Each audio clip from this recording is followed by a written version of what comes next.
Bem, nós recebemos hoje com muita alegria aqui nos estúdios da Capital FM o presidente da AMATRA, Associação dos Magistrados da Justiça do Trabalho de Mato Grosso, que é o doutor Aguinaldo Locatelli. E convidamos o doutor Aguinaldo Locatelli para falar de dois assuntos aí atualíssimos que estão sendo debatidos no Congresso Nacional. Um que se trata já da lei da terceirização aprovada e me parece que sancionada pelo presidente Michel Temer. Aprovada pela Câmara dos Deputados, pelo Senado da República, sancionada pelo presidente. E tem muita gente comemorando, dizendo que isso vai ser muito bom para os trabalhadores. E nós gostaríamos de saber a voz de quem está acostumado a julgar processos trabalhistas. Bom dia, o prazer tê-lo conosco. Bom dia, Antero, bom dia a todos os ouvintes. O governo Temer, sancionou a lei da terceirização e hoje está no Congresso a reforma trabalhista.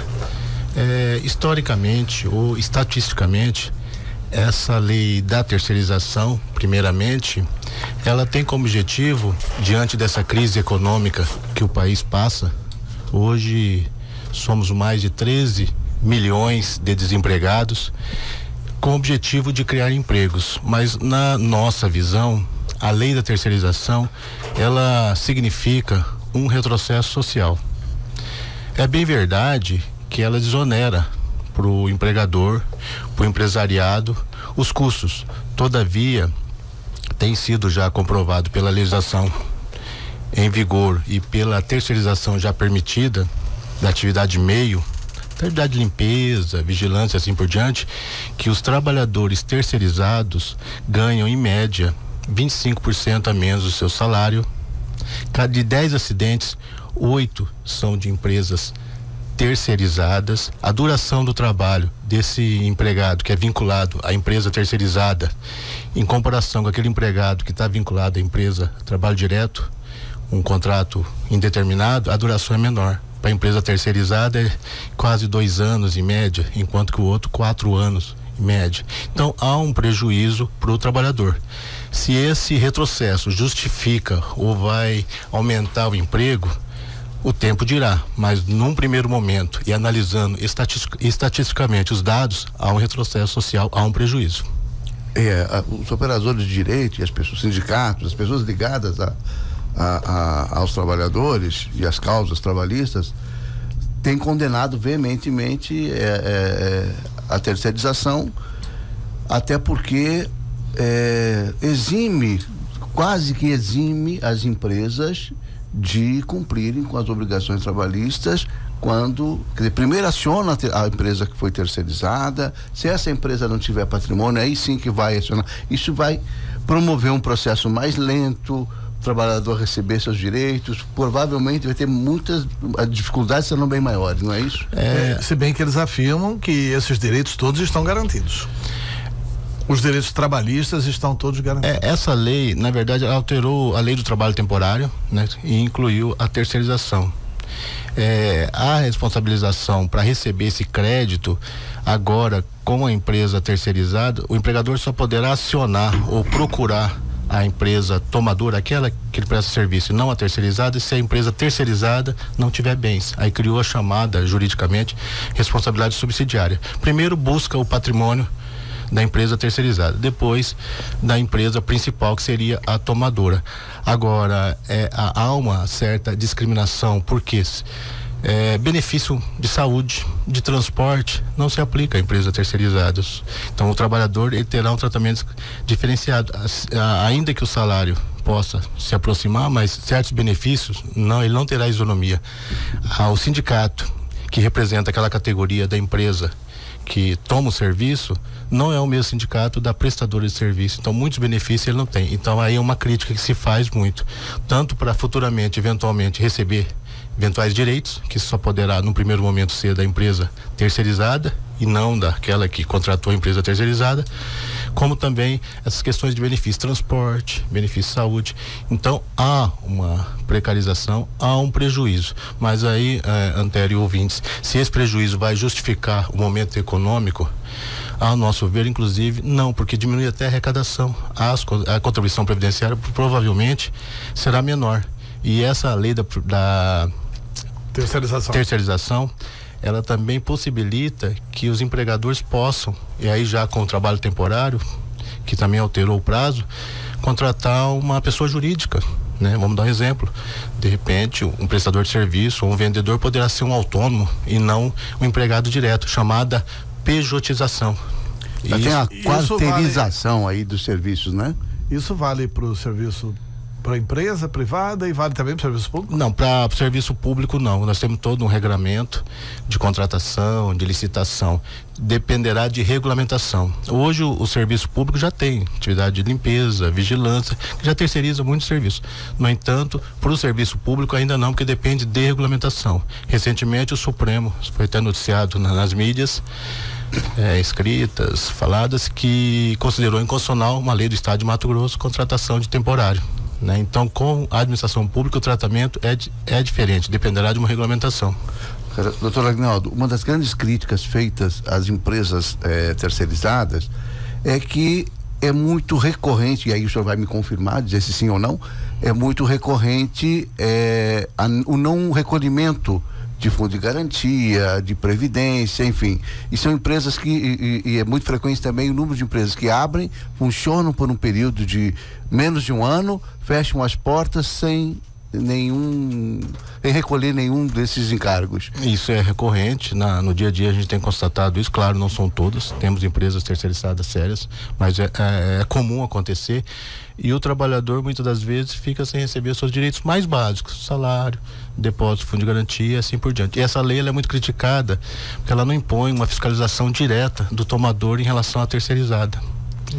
E a terceirização... Fica solto, né, doutor? Fica solto, exatamente. E a terceirização só podia sobre determinados serviços. Exato. E agora está amplo, geral e restrito. O que significa isso na prática? Na prática, antigamente, com a legislação, o entendimento do Tribunal Superior do Trabalho, era só atividade de meio. Aquela atividade não, por exemplo, um comércio, não a venda, mas a cobrança ou a limpeza, então atividade de meio. Hoje não, com essa lei permite que a atividade principal de qualquer empresa possa ser terceirizada. Por exemplo, um hospital eu posso terceirizar todos os meus médicos. Médicos, enfermeiros. Pela análise formal, fria da lei, sim, poderia. Quer dizer que um hospital pode, vamos supor, um estabelecimento eu posso fazer vários contratos terceirizados e não ter um empregador. Exatamente. Então, um empregado. Então, empregado. Isso aí diminui arrecadação, direitos, né? São excluídos, são sonegados e assim por diante. Então, as escolas particulares vão poder contratar cooperativas de professores. Cooperativas de professores. A chamada, aí estaria a pejotização, né? Traz os cooperados ou pessoas jurídicas.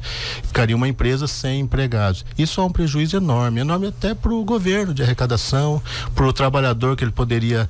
Que impacto poderia ter isso na Previdência? O senhor tem alguma noção? Porque assim, quando você retira o desconto da Previdência desse jeito, como é que impacto poderia ter isso? É um prejuízo enorme, tanto para a sociedade, que aí o custeio desses benefícios, como para o próprio prestador de serviço ou o trabalhador. Ainda mais agora que dentro desse momento e dessas reformas veio da Previdência, né? Hoje, como é que esse trabalhador que não terá vínculo, não irá contribuir ou terá dificuldade, poderá se aposentar tendo que recolher 49 anos? E essa pejotização, ela aumentou o prazo para você ter o vínculo com a empresa. Antigamente era, acho que eram 3 meses, aumentou para 9, é isso mesmo, doutor? Não. Agora não tem prazo? Não, o vínculo com a empresa na condição de chamado empregado, basta trabalhar habitualmente, estar subordinado e assim por diante. E essa terceirização ela é interessante, e ao mesmo interessante não, é um fator que tem que ser explicado. Hoje nós somos quase 14 milhões terceirizados e a tendência é inverter e para 30 e poucos milhões, que é hoje que nós temos trabalhadores diretos. Então olha o prejuízo. E a gente tem assistido e ouvido os debates que estão preocupados, inclusive com a arrecadação, que é o que o governo tem se preocupado.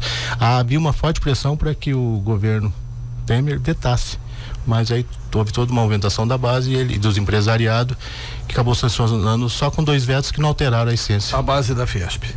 É o seguinte, a questão da reforma trabalhista, doutor. A reforma trabalhista ainda vai ser votada na Câmara dos Deputados e no Senado da República. Mas a reforma trabalhista proposta pelo governo, qual que é a avaliação preliminar que o senhor faz sobre ela?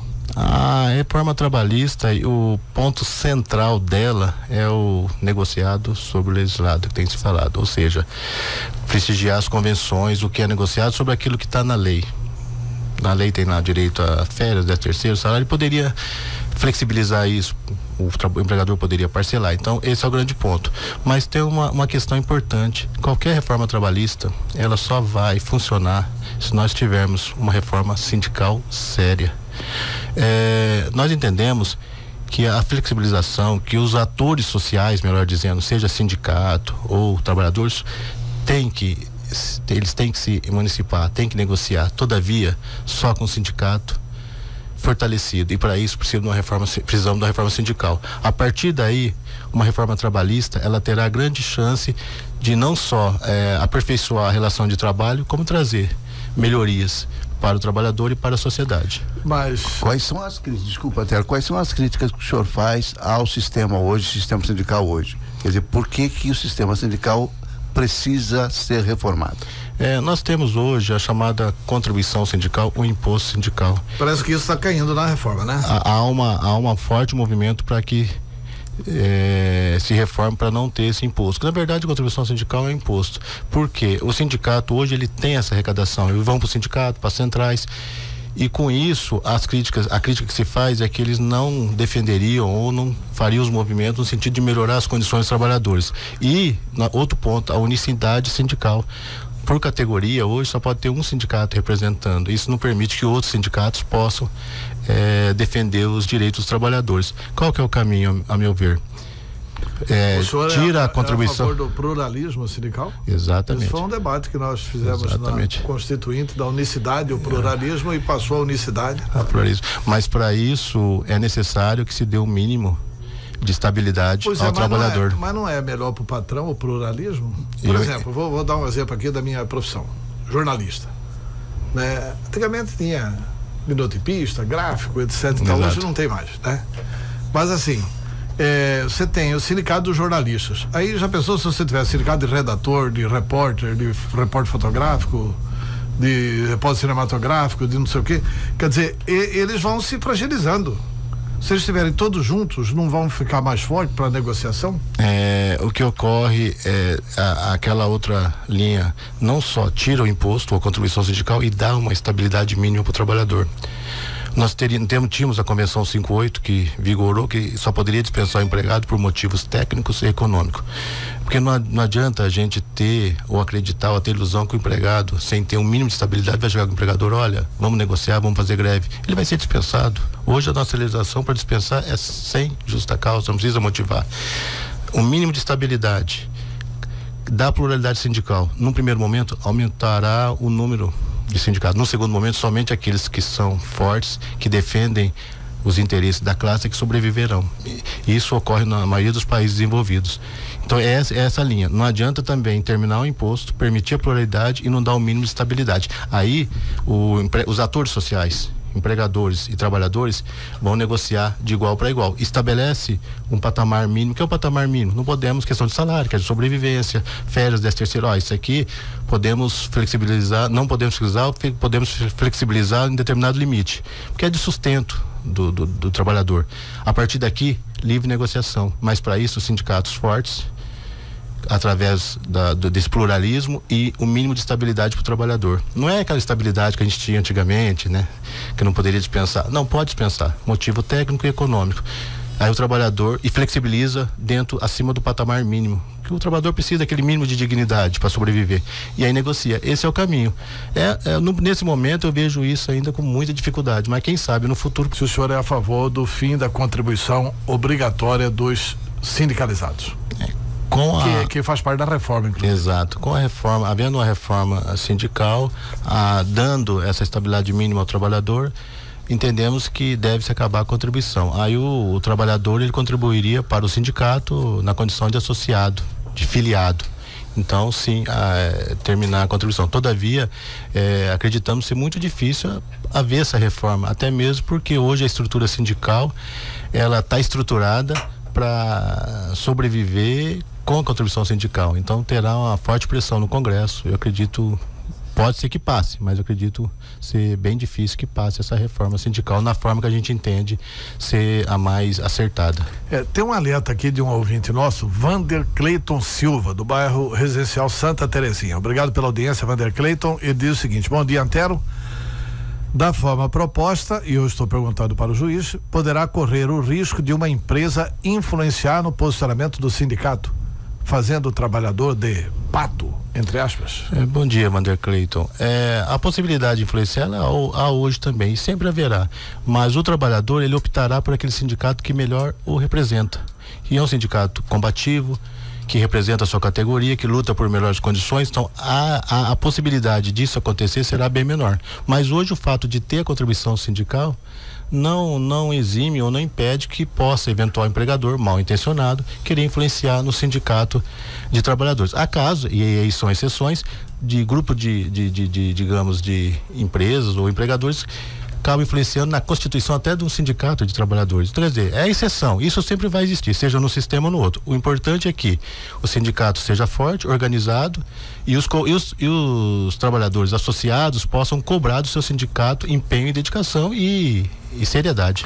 O negociado valendo sobre o legislado. Estados menos fortes como o nosso, menos organizados como o nosso. Evidente que o sindicalismo de São Paulo é muito mais organizado que o nosso. Do Rio Grande do Sul é muito mais organizado que o nosso. Quer dizer, isso não pode prejudicar estados como o Mato Grosso? Quer dizer, eu tô me referindo aqui nem tanto à capital. Exato. Mas vamos lá para o interior. Lá para São Félix do Araguaia, como é que faz essa negociação lá? O negociado sobre o legislado, se a gente partir da base, do pressuposto válido ou necessário que o mínimo não deve ser flexibilizado, direito a um salário digno para sobrevivência, direitos básicos, esse negociado sobre o legislado, ele estaria acima desses direitos básicos. Ninguém vai fazer o negociado sobre o legislado para acabar com o salário, voltaria à época do trabalho escravo ou para acabar com as férias. Então, essa questão, ela será resguardada, seja para o Estado mais desenvolvido ou menos. Todavia, pode ocorrer de um grande centro, aqueles trabalhadores serem mais beneficiados até por toda essa estrutura econômica e sindical. Isso pode ocorrer. Mas as férias, está aqui no projeto que elas podem ser negociadas, né? Elas podem ser divididas, né? Até em 3 vezes, não é isso? Entendemos ser inconstitucional, porque férias, o trabalhador, ele sai, ele recebe o salário, chamado nesse momento de período, chama de férias, salário e mais 1/3. Esse salário é para ele comer, pagar a conta, viajar.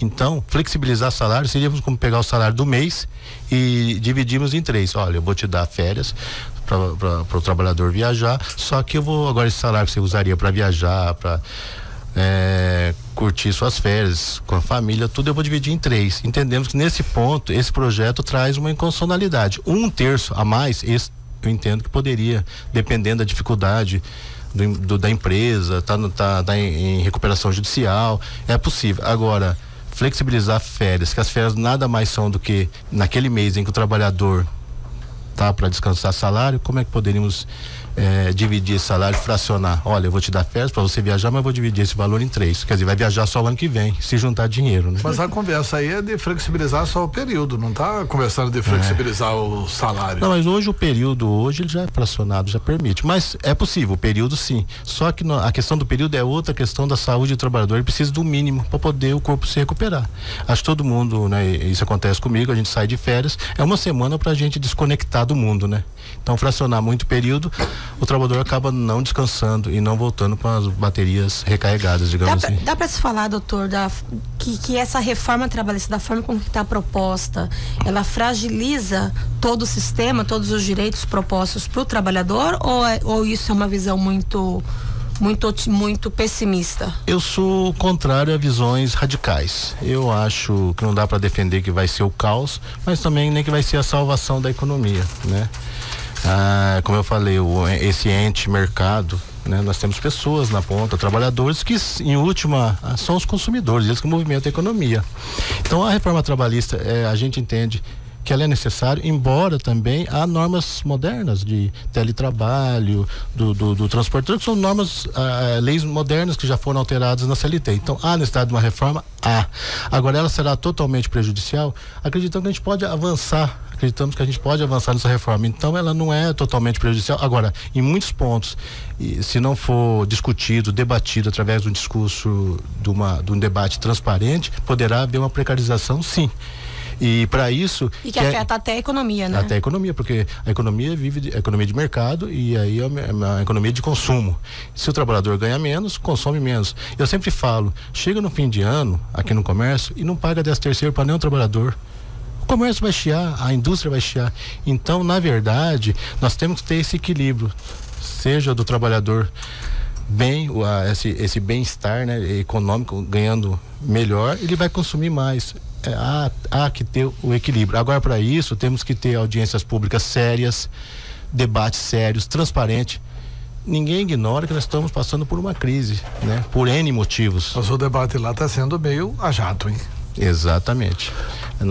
Doutor Agnaldo, essa discussão é uma discussão importantíssima por várias razões. Primeiro, que é preciso ter claro que os encargos sociais todos, os encargos trabalhistas, eles oneram realmente as empresas, principalmente quando a gente olha para o empresariado. Quer dizer, a maioria, 90% das empresas brasileiras são pequenas e microempresas, né? Então você tem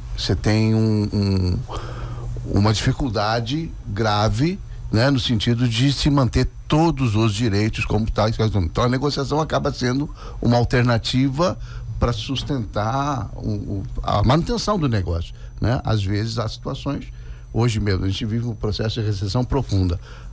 Com isso, as demissões são inevitáveis, porque não tem uma alternativa que permita que patrão e empregado sentem, olha, nesse período aqui nós vamos ter que fazer outra coisa, vamos ter que rediscutir aqui, porque não dá para cumprir desse jeito, né? Então acho que nessa medida a discussão, essa coisa entre a norma e o acordo é importante, e ela pode viabilizar, sim, do seu ponto de vista econômico, mas ao mesmo tempo você tem a possibilidade do trabalhador vir a perder certos direitos, né? Ou temporariamente, pelo menos, né? Quais são os limites, na opinião aí da sua opinião pessoal e da opinião do Judiciário Trabalhista, quais são os limites desse entendimento? Quer dizer, o que é que deve pesar mais na balança? O emprego no momento de crise ou os direitos trabalhistas? Como é que funciona isso na cabeça do magistrado do trabalho? Hoje a própria Constituição e a legislação, ela traz a solução para isso. Nós temos negociações coletivas, né? A gente ouve, né, exemplos de casos que a empresa está para fechar em dificuldade, ela chama o sindicato, faz uma negociação coletiva, até diminui jornada e salário por um período, traz um benefício de saúde e exonera outro benefício. Então isso hoje é permitido. Agora o limite é o chamado, que a doutrina ou que a jurisprudência, os tribunais chamam de patamar mínimo, né? Nós não podemos que o trabalhador trabalhe e não receba. Então, o limite é o mínimo de dignidade, que é o que a legislação prevê, e o mínimo legal, muitas das vezes. Por exemplo, podemos reduzir salário, mas vamos reduzir jornada, né? Só reduzir salário e trabalhar mais não poderia. Então, o mínimo seria esse mínimo que dê uma condição de que o trabalhador possa trabalhar dignamente, possa ter o mínimo de sustento para ele e para a família. Doutor Agnaldo, só para encerrar, isso vai diminuir os processos na Justiça do Trabalho? A tendência, ao nosso ver, no primeiro momento, é aumentar. E hoje se critica muito a Justiça do Trabalho, né? E a Justiça do Trabalho, como eu já falei outro dia no ato público, ela, como todas as justiças, seja criminal, a família, ela não veio para dar lucro, ela é um serviço essencial. Então a justiça não é um critério economicista. E 50% das ações, Antério ouvintes, são para cobrar verbas rescisórias, aquelas verbas mais básicas, salário, 13º. Se o empregador, de um modo geral, a gente entende a dificuldade da empresa, tivesse cumprindo esses direitos básicos, diminuiria em quase 50% o número de ações. Então a reforma ela deve ser muito ampla e muito pensada, por isso que não pode ser a toque de caixa, tem que ser discutida, chama as entidades, chama todos os atores sociais e discute. A reforma fiscal, que é o que onera a folha. Então o problema ele é complexo e amplo, mas não podemos fugir do debate. Doutor Agnaldo Locatelli, muito obrigado pela entrevista. Eu que agradeço e estou à disposição.